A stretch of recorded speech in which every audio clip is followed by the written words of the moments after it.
slated by pretty much every single person that's seen it. The best thing to do is to avoid it, right? However, when said movie stars the absolute powerhouse that is Jessica Chastain, you've always going to have my curiosity, right? So when I seen the poster for Ava, I thought this could be the worst movie in the world. I still have to watch it and find out. So made a cup of tea, put my feet up and thought, you know what, this might be a fairly decent movie. It has some potential even though it's being slated.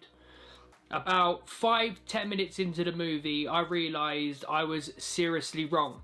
Even someone of Chastain's calibre, that good of an actor, one of the best actors currently working today, could not save this hot pile of trash.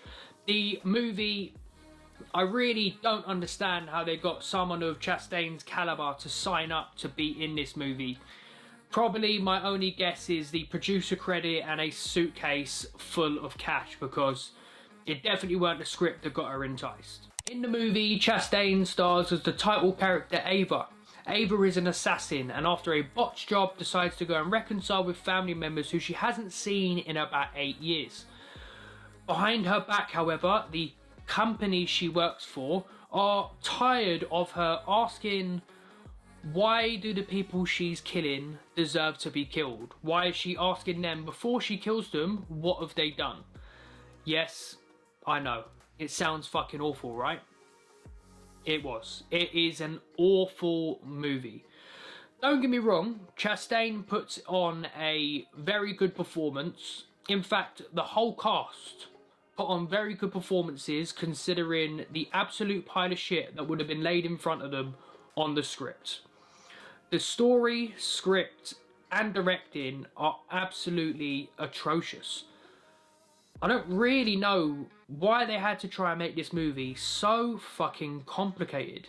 It had a lot of potential, and they absolutely screwed it up. How many cliches can you fit into a 90-minute movie?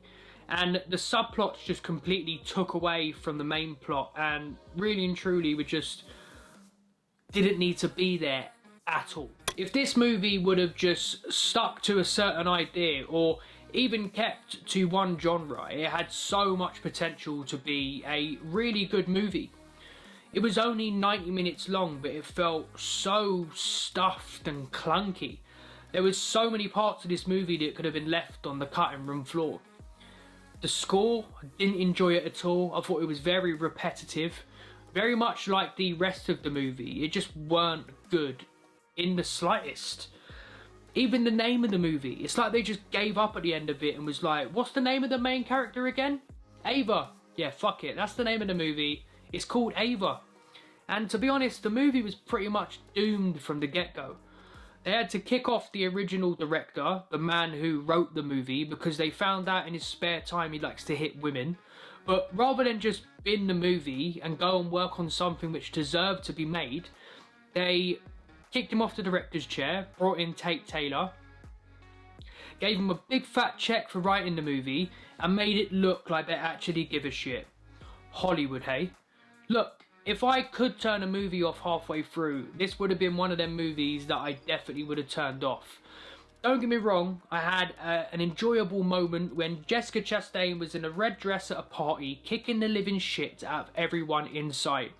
The action part, it was meant to be an action movie. There was another scene when she's going into a nightclub, beats up these two geezers walking up the stairs, and you think, this nightclub is going to get very John Wickish, right?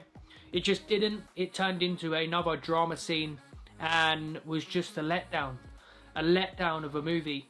I love Jessica Chastain. I think she's amazing. I'll still watch anything she's in, even if it means going through another hour and a half of pain like I did. But look, the movie's available to stream on Netflix, but whatever you do, do not watch that pile of shit. Thank you for watching. Peace out.